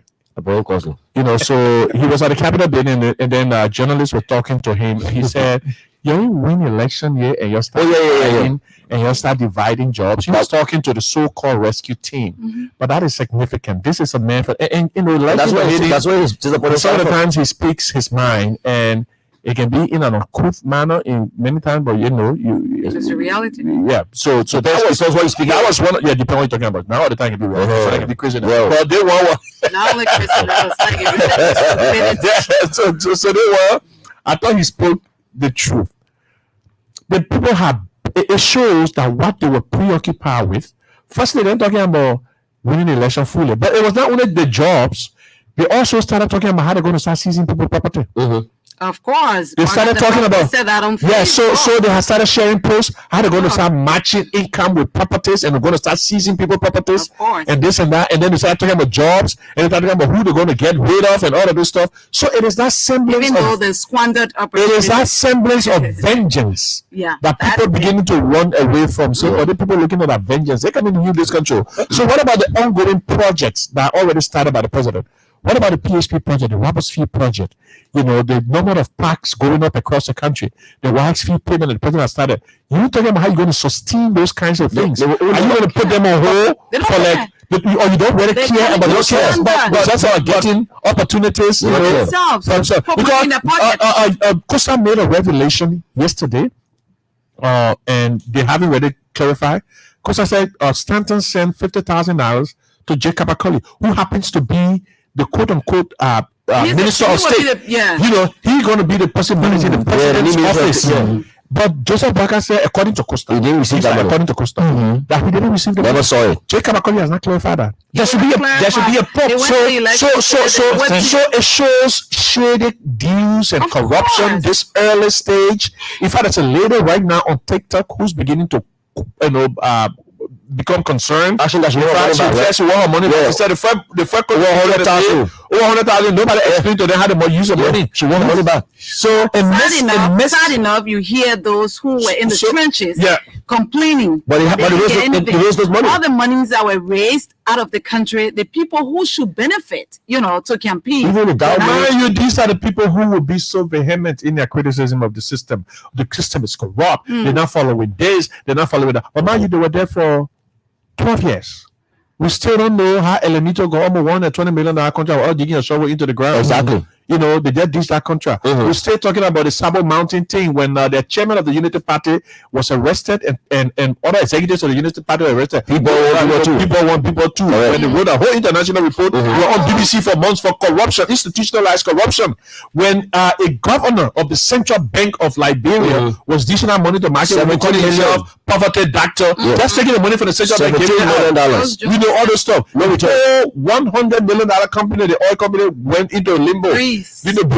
We had the $13 million from the health ministry that disappeared. Breeze. They can't talk about it, No, they're the clean ones.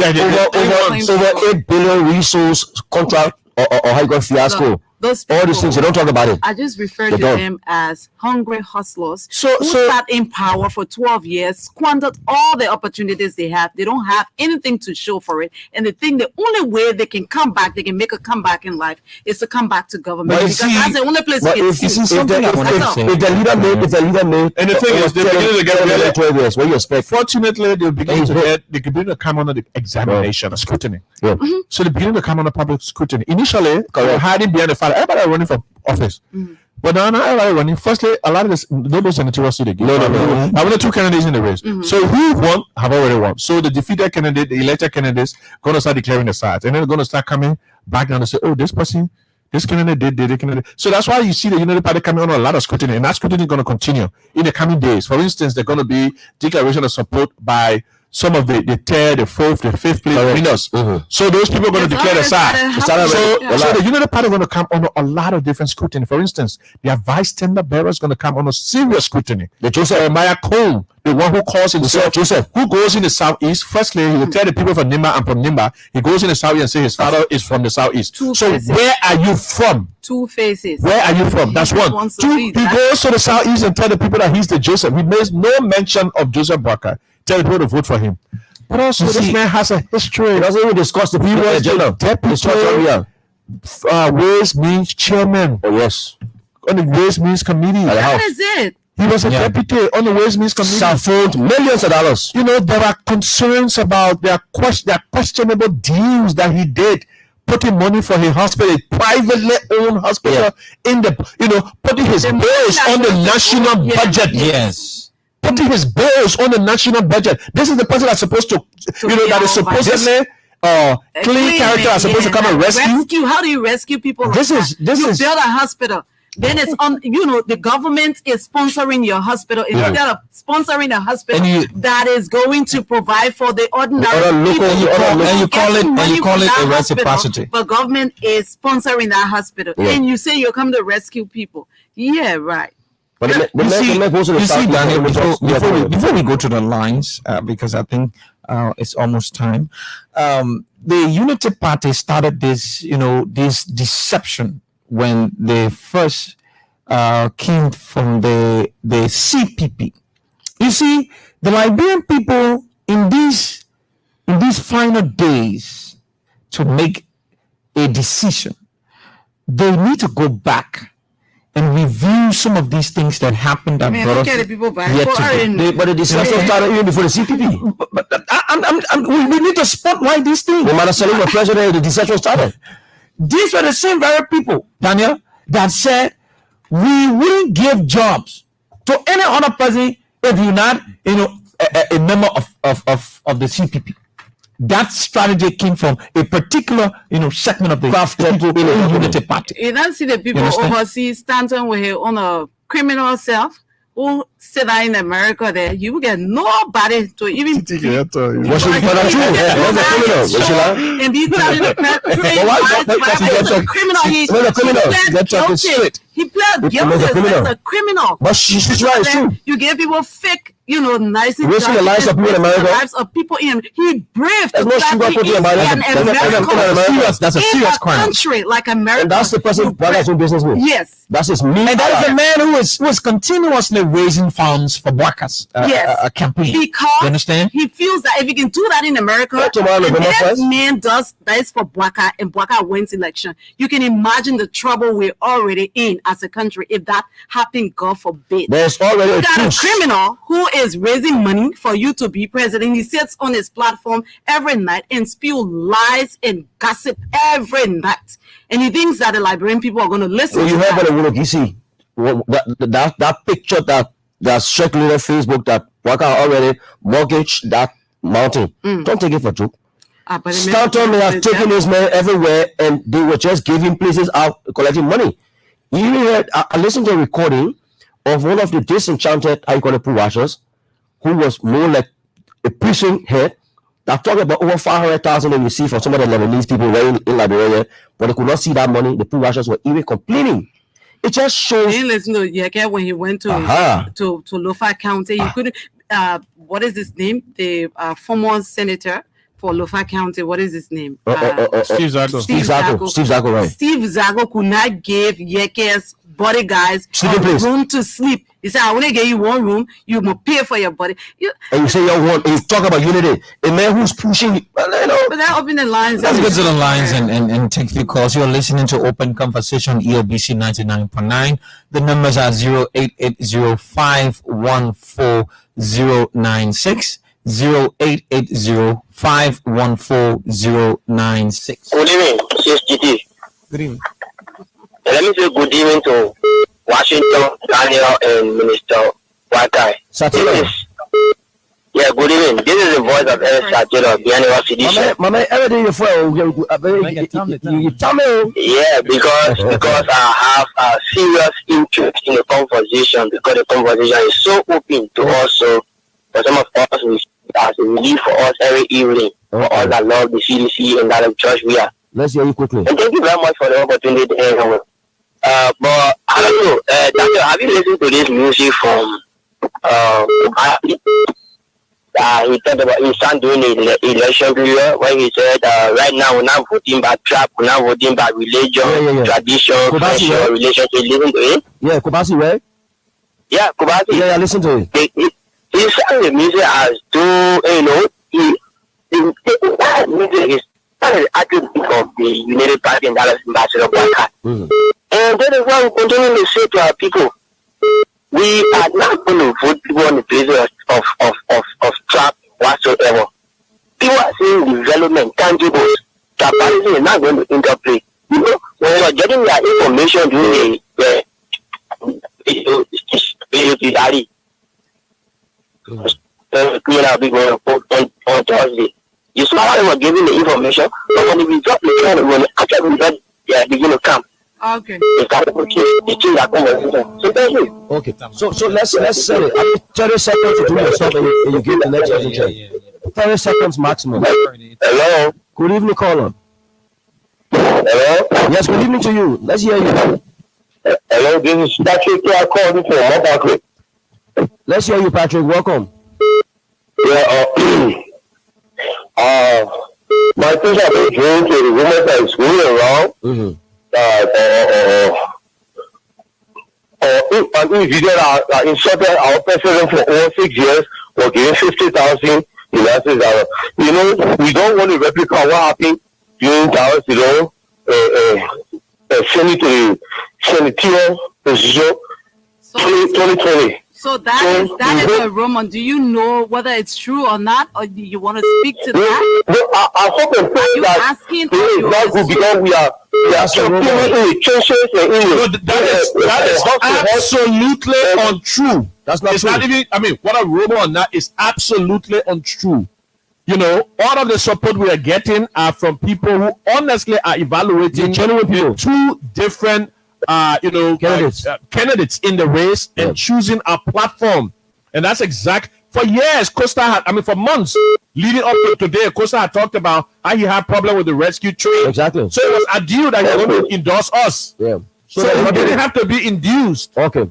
Don't mind the Unity Party folks. Thank you very They don't much. have anything to say. That's all. They don't have anything to say. Caller, good evening. Hello? Yeah, let's hear you. 30 seconds. My name is Albert Spencer. I'll call you from Ghana tonight. Okay, let's hear you, Albert. I really want to appreciate you guys for this program. Because the program worth millions of dollars. You know, the program, we need a program every day to educate us, especially we in one country. Because we have a radio station here, they call that program Class Reloaded. You get people on the ride to the people here throughout. So for you guys to be on the radio level with the information and this education, I really appreciate you guys, and we need a program every night. Okay. I'm going to call on the local radio station tomorrow that people should be listening to here busy at this hour here. So Okay. thank you guys very much. Thank you very We'll much. be here every day Every of day. the elections. Every day. Hello, caller.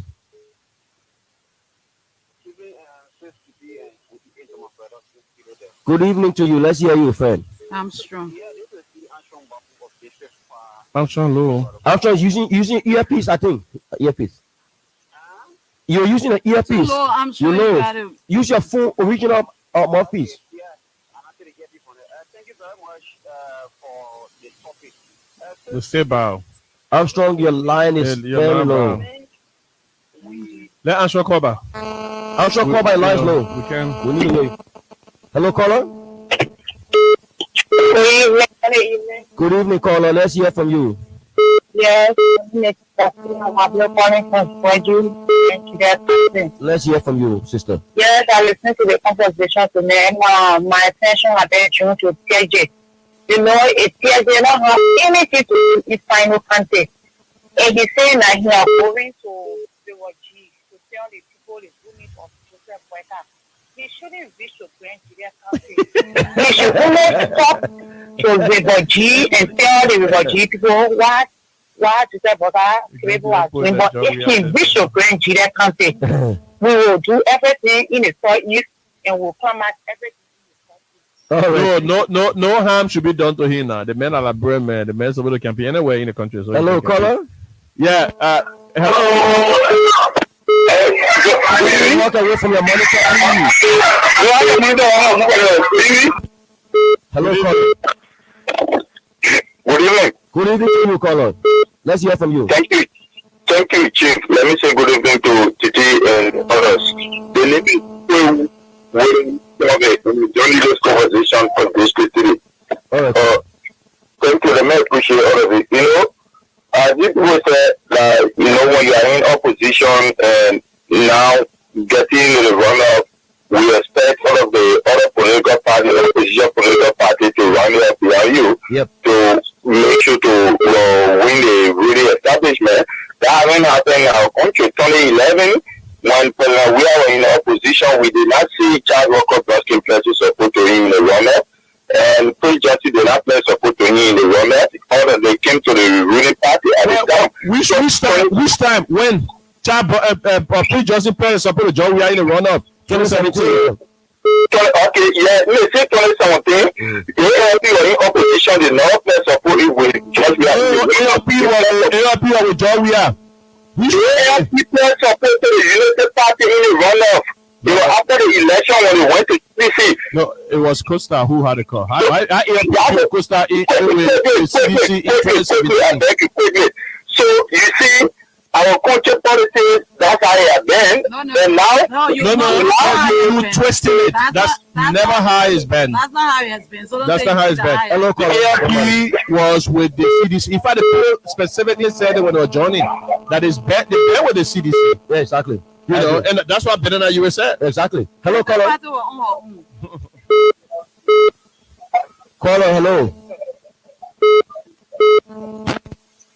Good evening, caller. good evening, how you doing? Fine, thank you. Let's hear from you, please. This is James Fomo from District 4. How you doing? I'm good, James. Let's hear from you quickly. Thank you for the show tonight. But I want for us to look at one thing critically. Okay, what is that? We tell God thanks for the development, the level of development that is taking place in the country. But in the process of development, it is seriously they are suffering for our to brief on the issues of job, our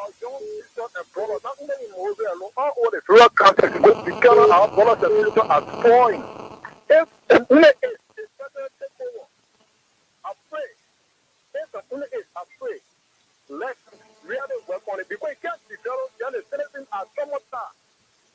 It will not be done for the youth. When you say hello, when you say let the president work on it, then you're sending a message. But he's already working on it. When you say let him work on it, then you're sending a message like he's not doing anything about it, but something is being done about it. No. When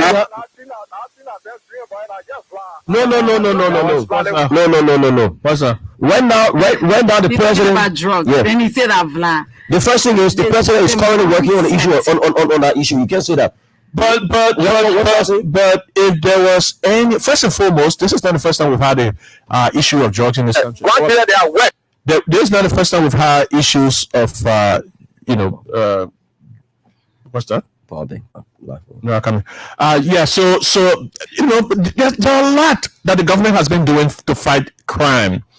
It's sad that there's been a proliferation lately, and I think we should clarify that is because drug barons in South America have been using increasingly West Africa now as a transit route. Yep. So a lot of different West African states have been complaining. It's not just Liberia. No, Guinea the last time found a whole shipload of drug. So we're having the same thing happening in Nigeria, for instance. Even in South Africa, they did a lot of drug, but the Kush crisis is more in Sierra Leone. There it is in Nigeria. In fact, that is if you get Google Kush, that Sierra Leone will pop up. Yeah, they're not like bro. The Kush crisis. So it's becoming more pronounced in parts of West Africa because they're using West Africa as the transit route. What President Weah has done is to push through legislation to make drug laws non-bailable and provide harsher penalties. But let's talk about drug for once.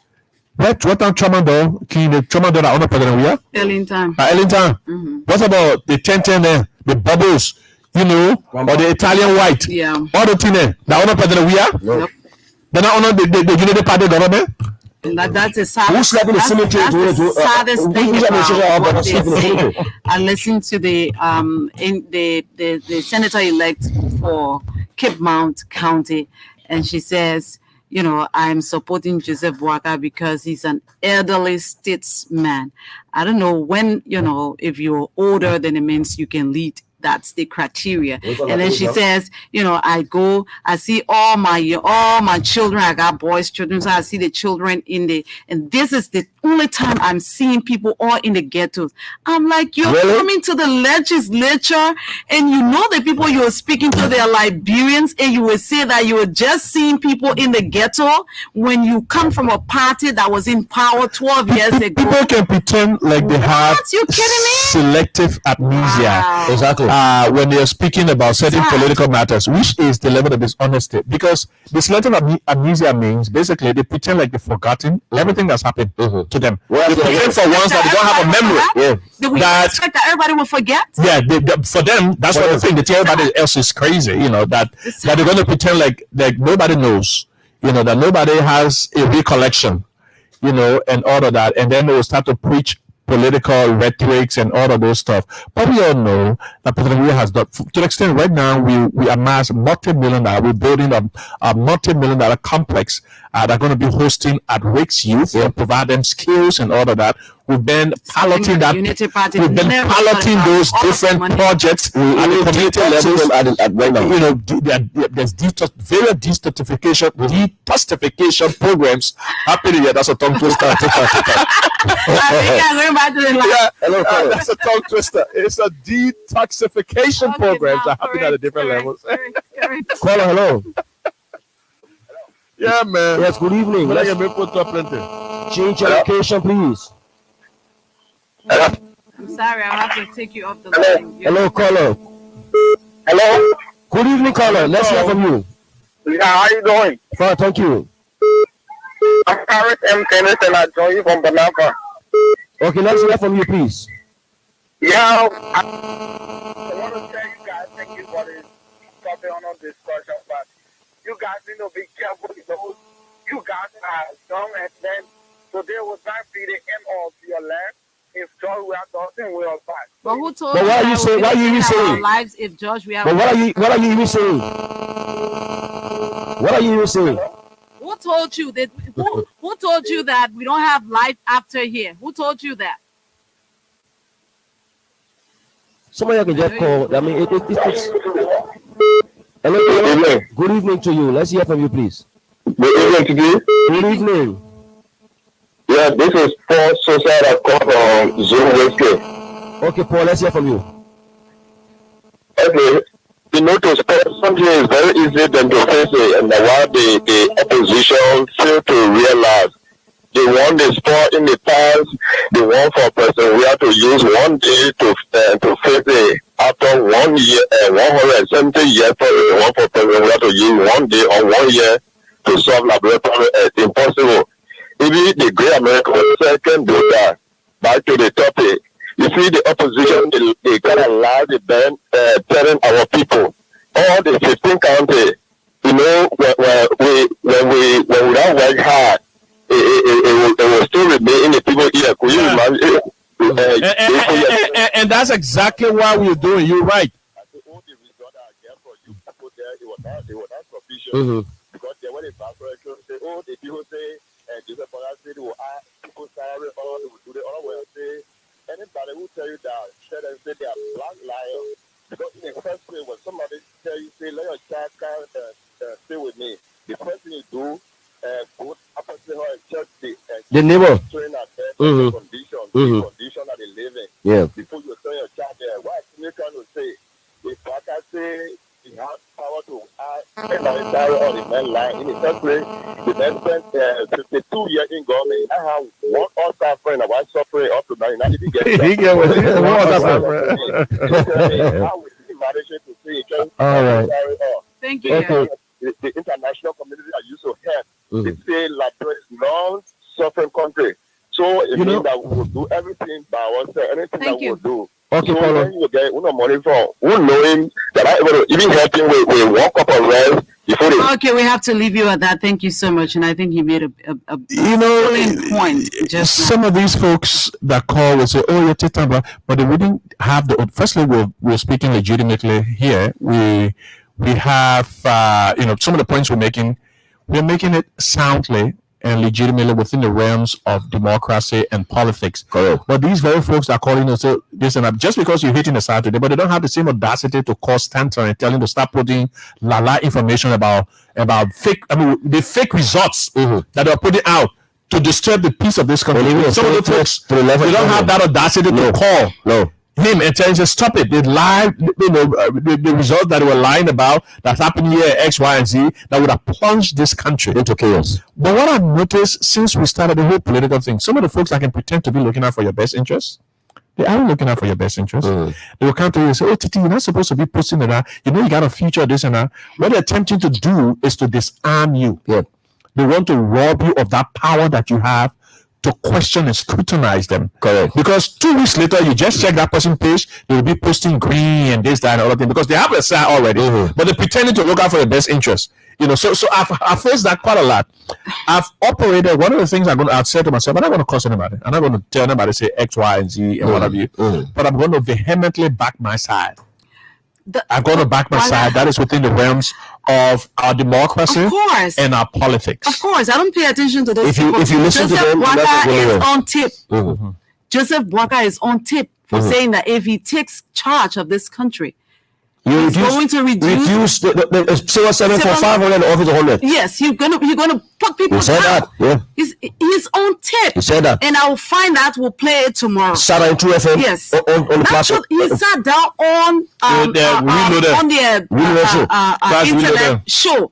That's where he said. Yes, that's where he said. He said he said most of the agencies and what have you, we've overstaffed it and what have you. When they come there, they're not supposed to have some place. They're not supposed to have 500 people. We'll cut them down. That's what he said. Can you imagine? He didn't even stop there. He said that if he comes to power, all the people who are in the diaspora are the ones who are going to be working, because we were working in Liberia. We don't know anything. George Weah put a lot of novice in power. That's just what he said. They're seeing people who are voting for you. Their families are the ones you're going to put down, because the people who are in America and The same civil servants. They are criminals and they're sending their money to you. You have to make them happy. I'm not afraid of anybody who says that you will think about what will happen tomorrow. They're seeing people who are all around here spewing lies all over the place. We have to tell the people the truth. Whatever you want to think, that's fine with you. We have a national responsibility. Stanton is a criminal. He pled guilty. He's going to court on the 2nd. Tomorrow is the 2nd, right? Yes. Okay, he's going to tomorrow is first. Okay, tomorrow is the 1st. He's going to court on the 2nd. To hear his verdict. Yes. So sentencing. Yes. So you can feel whatever you want to feel. That's fine. But he is a criminal, and he has done everything to give Joseph Boakai money. Because when Joseph Boakai win elections, he will come back and bring the same criminal active. He can go to America and give people fake degrees to go into people's hospitals and go juke people and kill people. Let me not say juke people, kill people. Because you can imagine what you would do in Liberia if you have you can retrieve that if you kill somebody. The person's gone. How do you work if you're a rescuer? How do you work with somebody who's killing other people? How? We'll take a few more calls and then we'll call it a wrap. We'll take 3 more calls. Hello. Hi. Is Nigeria? Pardon? Hello? Yes, hello, caller. This is Thomas Chavisimo calling from the Chief Command Resident of Bangato Broncos. Okay, let's hear you. Hello? The network is bad, man. Yeah, it's very bad. Hey, man. Hello? Call back, caller. Good evening, this city, Washington, and that of your colleague George. Good evening to you. Yes, thank you. Good evening. Thank you. I'm Emmanuel Tuka Jr., and I join you this evening for an intellectual discussion of Putin. Okay, man. I hope I'm in a comfortable position. Mama life. Emmanuel, go ahead. We're hearing you. Go ahead. All right, thank you. Let me appreciate the 3 of you for your splendid analysis and your analysis on former Vice President, those people living here. You could have put it better than the way you put it. And I think the Liberian people have learned a lot from you tonight. And I want to focus on the rest of the people that are endorsing the president of the Republic of Liberia, Dr. Josh, and their statement against the United Party, Senator Barrow.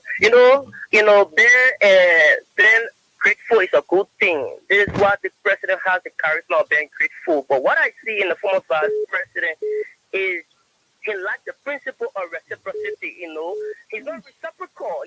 If people are there for you, you must be there for them in every other thing. I listen to the rule lawmaker.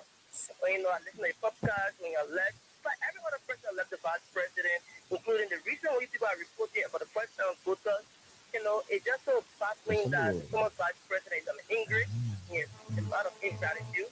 And I think on this level of ingratitude and exhibited against own people of his confidence, and Terence Costa, these are people who have, the dead, the fact of the resuscitate. They imagine that people do protest. All of the negative propaganda against the president, against the government. So, the building is not part of the reason I explained. What Terence Costa said that he also engineered the fight against Alexander Kumi. That tells you how devilish the former vice president is. He can go to anything to get anything. He can even dance with the devil as he's desecrating of the devil just to get the president. He did that when he went and got him Costa. He pleaded against Mr. Emmanuel, thank you. Hello. Hello. Yeah, hello. Good evening to the studio guests and good evening to the people. Hello. My man, go ahead, by we are still guests. Hello. They just joined the conversation. We are still checking. Yeah, I'm calling from Tori. I want to say this. To re-elect the president, we are going to re-elect the president. Right now, we are to do campaign to make sure that the president be re-elected. Okay. So no one will detail up and no one will convince us there is no way that Joseph Boakai become president in the country. Thank you. I think we're already out of time. Final caller.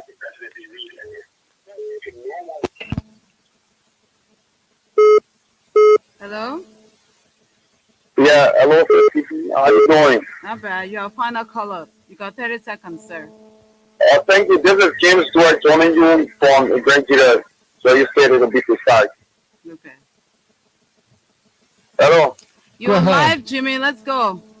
Okay, thank you. I just want to clear a few things that the caller there. We from the Southeast, we don't vote based on sentiment. We vote based on disability and sensible. You understand? Okay. Voting based on trouble now, I don't think anybody is going to win CDC. In Great yet, I was so for a Godfather King, and he said that we should vote for one lady against and our children lost.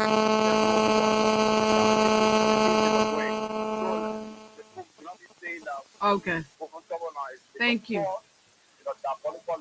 Thank you. That's true. You guys don't vote on travel line. You vote, because of Based on, development. based on the visibility. Yeah, that is So let's go to Minister Barker.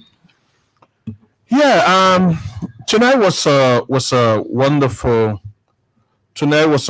program. As always, we promise to be here as regularly as possible. One of the takeaways from this program, was one of the callers who said there are a lot of propaganda happening on other platforms, and throughout the counties.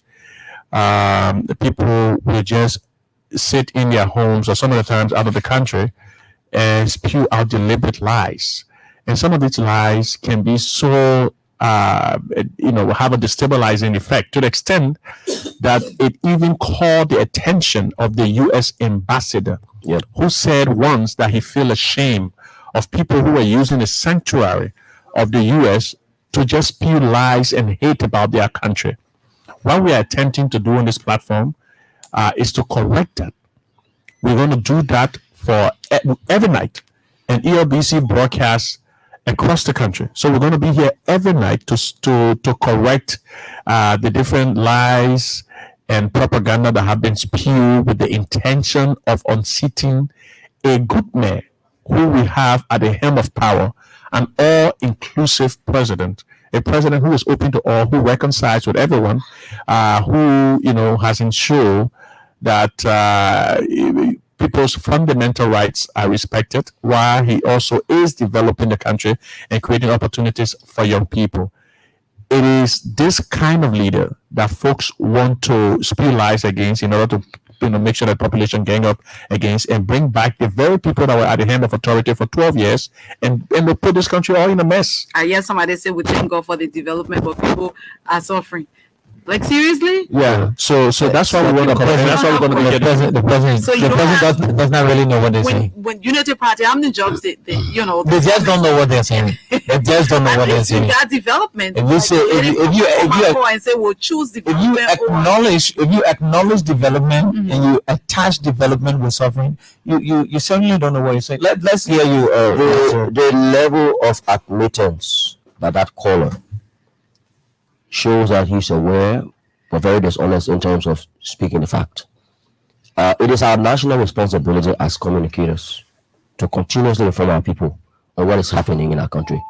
Because if we don't do these things, like make a sacrifice now, misinformation and disinformation are very dangerous.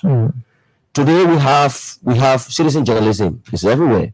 Anybody can come on and say anything they want to say. It is up to us to provide the information for our people to go and read. The good thing about our platform is that everything you see here, they're researchable. You can go and see them for yourself.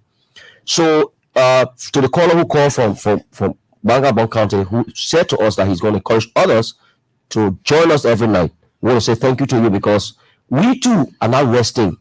We've made this an obligation that we're going to guide this process to ensure that Liberians are continuously informed on what is happening, so that they can make an informed decision during these runoffs. So I'm always very happy to be here, especially to listen to the many callers that are giving the views. Although all of the views that have been expressed here may not be a genuine one or on the same side of ours, but we listen to these views and we continue to share our ideas. So tomorrow, I'm hopeful we're going to have another very interesting, show together. And I want to say special thanks to my own Minister Fofana for finally joining the caravan. It's important that we do this together because this is our national responsibility. So I want to say thank you, from my end. And we want to say thank you too as well, for committing yourself to bringing more inspiration to the platform. Open conversation is the best thing happening on radio at about this time all across the country. It was a spirited conversation, a very firing one, and we look forward to having an inspiring conversation tomorrow. So back to you so you can close this up. Let me say thank you to all of you who made it your duty to join us this evening on Open Conversation. If you didn't call, but you listened, we also appreciate the fact that you will listen. And I always say to all of you supporting His Excellency, it's not about, what we just say on this radio. You have a duty. I always say that in runoffs, people get tired because during the proper, election, the May elections, people go to the polls, some people get fatigued. And on the runoff days, they don't want to get up and go to the polls. If you want President Weah to be reelected, the onus is on you. It's not only to call, but to rally other people. And you need to make sure that those people get out there on election day and vote the president. That is the only way. Because if you get all the people calling and saying we want President Weah, if you don't go to the polls to vote, because the votes are the one, those votes are going to keep him in there. So just prepare yourselves, prepare your minds. We don't have much time again, and let's do it together. Join us again. Let's always keep the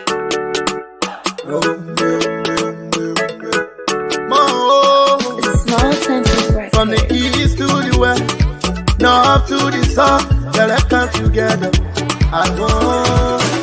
They say you're not there, we stand, the battle we fight. If we not celebrate, we do it for you. While you forget that, you from Lower Country, you from Maryland, while you from Rewa says, I'm a bad and we own your river, I'm up on the fine way. Tabila, Kriwako, I love Liberia.